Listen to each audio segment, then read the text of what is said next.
Hello friends, कैसे हैं आप सब? बढ़िया। चलिए फ्रेंड्स, बहुत ही ज़बरदस्त और बहुत ही इम्पोर्टेंट क्वेश्चन। निम्नलिखित फलनों के प्रांत अर्थात डोमेन ज्ञात कीजिए। हमें कुछ फलन दिए गए हैं और हमें इन फलनों का प्रांत पता करना है अर्थात डोमेन पता करना है। दोस्तों, वास्तव में किसी फलन का डोमेन क्या होता है ये हमें जानना ज़रूरी है, तभी हम इन सवालों को बना पाएंगे। डोमेन मतलब कि x के ऐसे मानों का समुच्चय जिनके लिए फलन का मान वास्तविक हो, अर्थात हमें ऐसे मानों पर ध्यान देना है जिन पर फंक्शन की वैल्यू वास्तविक रूप से एग्जिस्ट करती हो। अर्थात हमें x के उन मानों को नहीं चुनना है या उन मानों को नहीं लेना है जिन पर फलन का मान अवास्तविक हो जाए। ठीक है, तो अगर आप x के ऐसे मानों को चुनते हैं, x के ऐसे मानों का कलेक्शन लेते हैं या सेट लेते हैं जिनके लिए फंक्शन जो है वो डिफाइंड हो, अर्थात वास्तविक वैल्यू अर्थात रियल वैल्यू प्रदान करे, तब x के ऐसे मानों के सेट को, x की ऐसी वैल्यूज़ के सेट को हम कहते हैं उस फंक्शन का डोमेन अर्थात प्रांत। अब किसी भी फंक्शन का डोमेन पता करते समय हमें कुछ बेसिक बातों का ध्यान रखना ज़रूरी होता है जो कि आपको प्रश्न से ही पता चल जाएंगी। जैसे कि जब बटे में कुछ चीज़ दिया रहेगा तो अपने को उस चीज़ को जीरो होने से बचाना है, क्योंकि बटे में जीरो रहेगा तो फिर वो अनंत यानी कि फिर वो अपरिभाषित वाले स्तर पे चले जाएगा। तो बटे पे अगर कोई एक्स वाली चीज़ आपको दिखाई दे रही है तो आपको हर हाल में उसको जीरो होने से बचाना है। ठीक, अगर कोई चीज़ रूट के अंदर दिखाई दे रही है तो उसको नेगेटिव होने से बचाना है। जैसे मान लीजिए ये दूसरे वाले सवाल में देखो, यहाँ पे √x-1 √6-x दिख रहा है, तो आपको एनी हाउ ये ध्यान रखना है कि भैया रूट के अंदर वो नेगेटिव ना हो जाए, ये नेगेटिव ना हो जाए, हर हाल में ये पॉजिटिव बने रहे। क्योंकि भैया रूट के अंदर नेगेटिव हुआ तो वो सीधा इमेजिनरी नंबर बन जाएगा, फिर वो वास्तविक नहीं रह पाएगा। तो इस फंक्शन का डोमेन ज्ञात करते समय हमको ये ध्यान रखना है कि ये x के उन्हीं मानों को चुनना है जिनके लिए ये पॉजिटिव हो, ये पॉजिटिव मतलब पॉजिटिव जीरो भी हो सकता है, कोई भी दिक्कत नहीं है, परंतु नेगेटिव ना हो, यानी कि ये भी ग्रेटर देन और इक्वल टू जीरो हो और ये भी ग्रेटर देन और इक्वल टू जीरो हो। ठीक, लेकिन वही चीज़ अगर यहाँ आ जाए, सोचो ये भी रूट है, ये भी रूट में है, परंतु फ़र्क क्या है, ये ऊपर है और ये बटे में है। तो बटे में होने के कारण एक और शर्त जुड़ जाती है। यहाँ पे तो चलो भाई नेगेटिव होने से अपने को उसको बचाना था, जीरो हो सकता है कोई दिक्कत नहीं क्योंकि ये अभी ऊपर में है, परंतु ये तो रूट में तो है ही साथ ये बटे में है। तो रूट में है, इस कारण हमको इस बात का ध्यान रखना है कि ये नेगेटिव ना हो जाए, क्योंकि रूट के अंदर नेगेटिव मतलब इमेजिनरी। लेकिन साथ साथ एक और बात का ध्यान रखना है कि भैया ये बटे में है, तो इसको एनी हाउ हमको जीरो होने से भी बचाना है, क्योंकि जीरो होगा तो 1/0 फिर वो अनडिफाइंड हो जाएगा। यानी कि जब हम इस फंक्शन का डोमेन पता करते रहेंगे उस समय हमें इस बात का ध्यान रखना है कि रूट के अंदर वाली चीज़ हर हाल में स्ट्रिक्टली पॉजिटिव हो, एकदम स्ट्रिक्टली पॉजिटिव हो। जीरो होने से भी काम नहीं चलेगा, अगर वो जीरो हुई तो 1/0 अनडिफाइंड हो जाएगा, और अगर वो नेगेटिव हुई है ना भाई, नेगेटिव होने से भी काम नहीं चलेगा, क्योंकि अगर वो नेगेटिव हुई तो रूट के अंदर नेगेटिव मतलब हम कहाँ पहुँच जाएंगे, इमेजिनरी में पहुँच जाएंगे। हमको वास्तविक वैल्यू प्राप्त करनी है फंक्शन की। ठीक है, तो इन्हीं सब बातों का आपको ध्यान रखना होता है। वैसे यहाँ पे भी आप देख लो, फंक्शन f(x) = 1/√(1 - x), तो फलन कब परिभाषित होगा, जब ये 1 - x स्ट्रिक्टली ग्रेटर देन 0 होगा।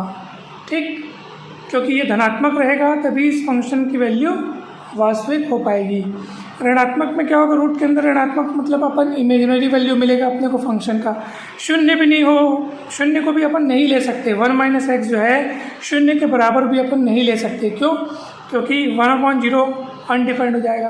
तो हर हाल में फंक्शन की वैल्यू रियल तभी होगी जब 1 - x is strictly greater than 0। अब 1 - x 0 से स्ट्रिक्टली बड़ा, इसका मतलब देखो -x को इधर पलटाएंगे तो +x हो जाएगा, यानी 1 इज़ ग्रेटर देन x, या यूँ कहिए कि x इज़ लेस देन 1। इसको इस साइड और इसको इस साइड लिखकर मैंने चिन्ह को बदला है।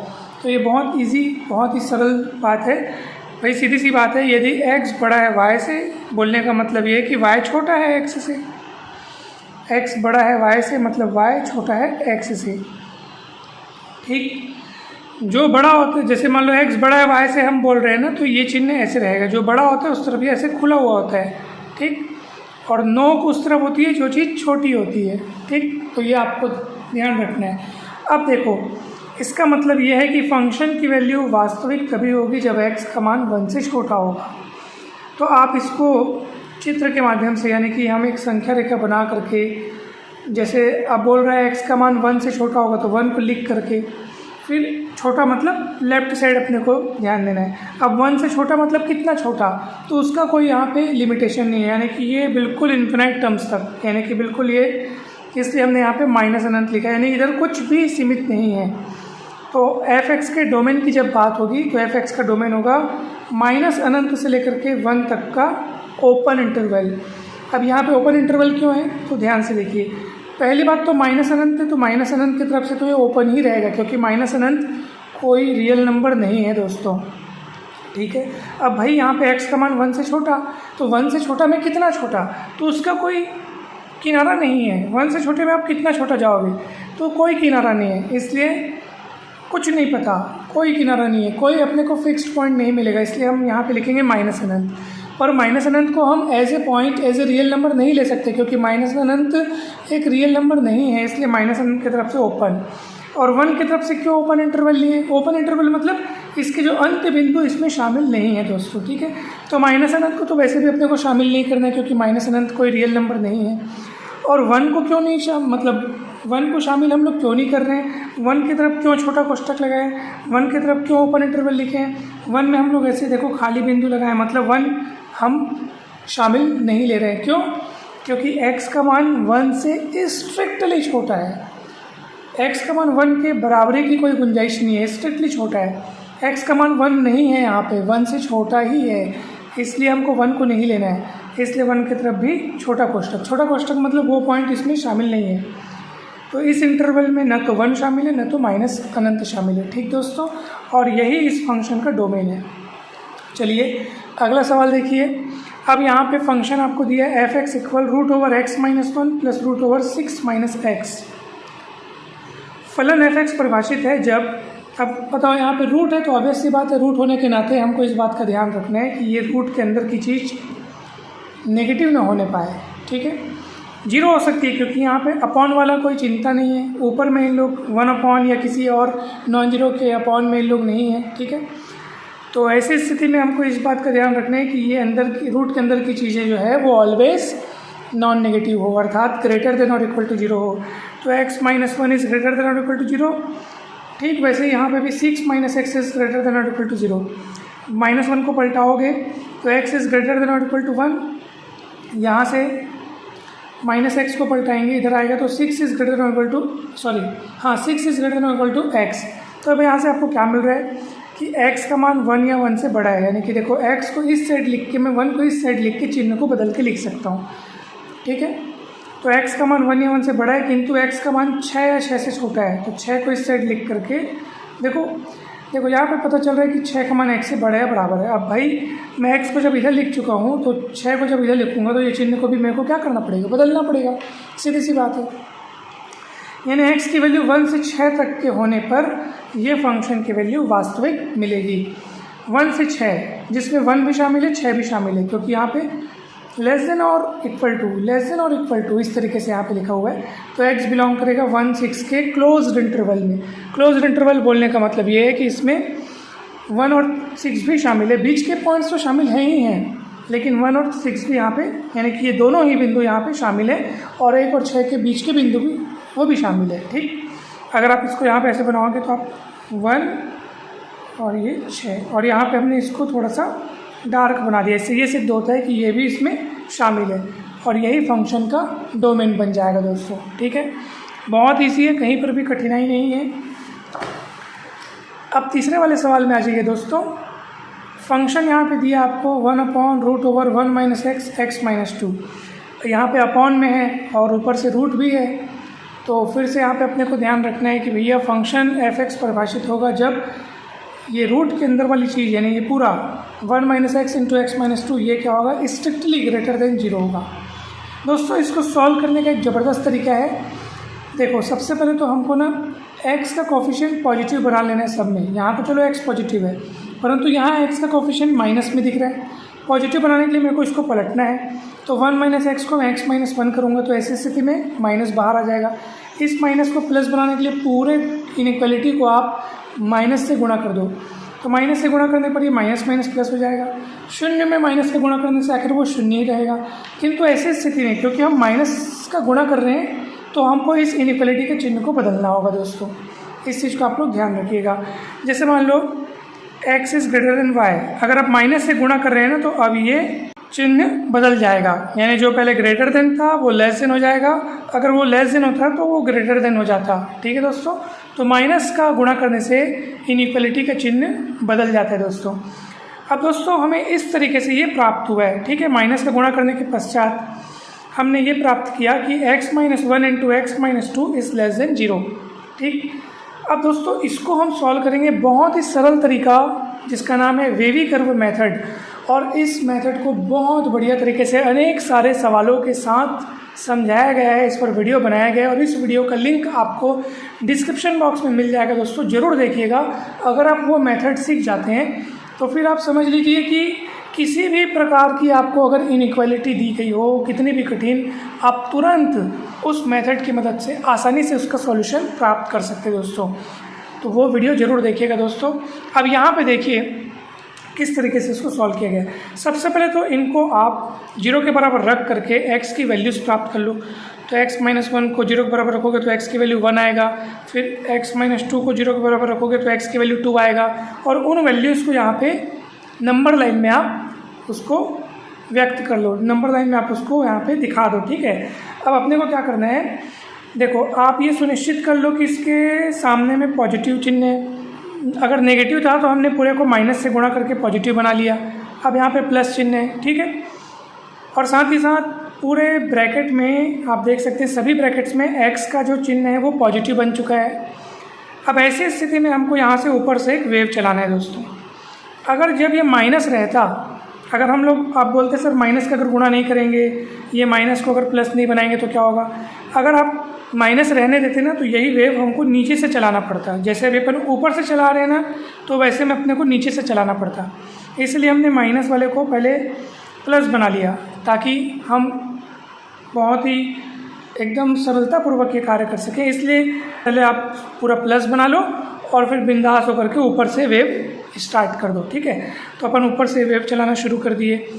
तो 1 और 2 यहाँ पे अपन पॉइंट ले चुके हैं। तो जैसे ये 2 से जाएगा, फिर ये ऐसे, फिर ये ऐसे ऐसे करके वेव जाएगा। ठीक है दोस्तों, विस्तार से और अगर आपको समझना हो तो ज़रूर उस वीडियो को देखिएगा। अब देखो ये ऐसे जा रहा है। अब अपने को यहाँ पे देखो जो हिस्सा ऊपर में है वहाँ प्लस, जो हिस्सा नीचे है वो माइनस। अब अपने को किसकी ज़रूरत है, अपने को इस पूरे की value less than 0, less than 0 मतलब नेगेटिव। तो नेगेटिव वाले हिस्से को अपने को पकड़ना है। तो नेगेटिव कहाँ दिख रहा है, तो भैया ये तो पॉजिटिव वाला हिस्सा, ये भी हिस्सा पॉजिटिव, नेगेटिव अपने को नीचे दिख रहा है। मतलब 1 और 2 के बीच का क्षेत्र जिसमें 1 और 2 शामिल नहीं है। क्यों शामिल नहीं है, क्योंकि ये स्ट्रिक्टली लेस देन 0 है।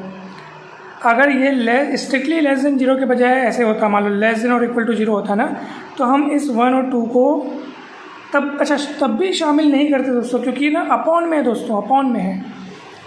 तो अपॉन में मतलब अपने को 0 होने से भी बचाना है, 0 नहीं करने देना है। ठीक है, तो 0 तो ये समझ जाओ ये लेस देन और इक्वल्स टू तो यहाँ पे होगा ही नहीं। मान लो अगर यही चीज़ अभी देखो जिस स्थिति में प्रश्न हमको दिया है ना, उस स्थिति यहाँ पे स्ट्रिक्टली लेस देन ही होगा। ठीक है, लेस देन और इक्वल्स टू हो ही नहीं सकता, क्योंकि ऐसी स्थिति में 1/0 अनंत हो जाएगा, अनडिफाइंड हो जाएगा।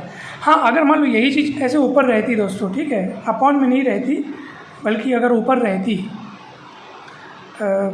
ये ऐसा कुछ है ना भाई, ऐसी स्थिति में अब अपन ना स्ट्रिक्टली वाला कंसेप्ट हटा करके, मतलब यहाँ पे बोल सकते हैं कि चलो भाई 0 भी हो सकता है, कोई दिक्कत नहीं है, अगर ये 1/, में ना हो, ऊपर में हो तो ऐसी स्थिति में लेस देन और इक्वल्स टू 0 था।